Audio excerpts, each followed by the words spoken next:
Monica Ward. And I'm Dave Ward. And we're here to do a recap on our first week on the Ultimate Reset Cleanse. So Dave, give me a little bit of your thoughts on this week. On week one, it went really well actually. We have one meal left on, it's day 7 today. Kind of surprising actually for me. I was expecting something very different. I've done a couple of cleanses in the past and they've all been really harsh. Even the ones that start out with sort of giving you maybe half of all the supplements that you're going to be taking, they've all been really, really harsh, and this hasn't been that way at all. I mean, I've definitely had some withdrawals from, caffeine and that type of stuff, and I've had a little bit of an up and down emotional roller coaster. I talked about that in the video that I shot yesterday.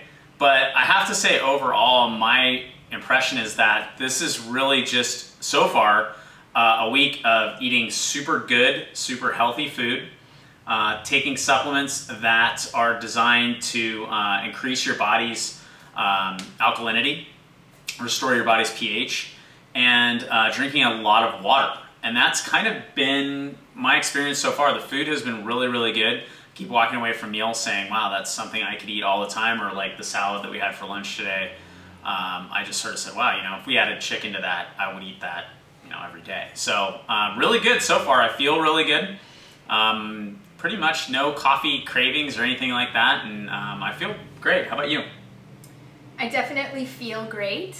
I wouldn't say that I haven't had any coffee cravings or chocolate cravings, or I definitely think though that by not reacting to those cravings, it allows me to see what's going on, the associations. It's like pretty much habitual. Like, I love to have a coffee right before I pick up my kids from school or from an event. In fact, I went to a meeting last night for parents, and at the parent meeting this woman ran in and said, oh, I forgot to get my latte, and I'm like, I would have definitely had a latte in hand or something of that sort.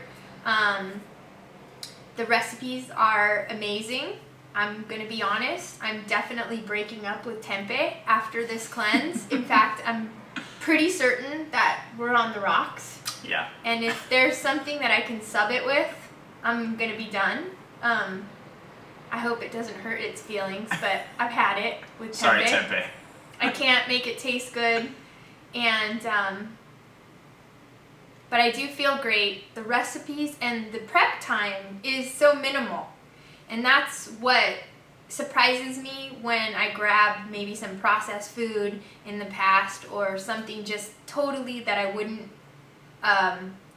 coach anyone else on grabbing. I think that being able to prepare clean, healthy meals has been simple, and really the important part is the planning. And that's what I've noticed, that with having the plan all laid out for you, you head off to the grocery store, you get the things that you need, you already have them accessible in your fridge, and you can create delicious meals based on what's already designed, and they are really outstanding. Okay, but I will say, the zucchini cashew soup, yes, that's gonna stay in my life Not forever. breaking up with that one Not anytime breaking soon. up. We might go, yeah, I might get it a ring or something. I'm definitely in love with it. So that's it. Yeah, amazing soup. Just on that point, amazing soup. One of the cool things I think we've learned this week is if you didn't know that it was made with basically what, zucchinis, cashews, onions, anything else? No, salt? it's just zucchinis And cashews. like some of the water from the steam that you use to steam the cashew. You would think it was a cream-based soup. I mean, it tastes like that.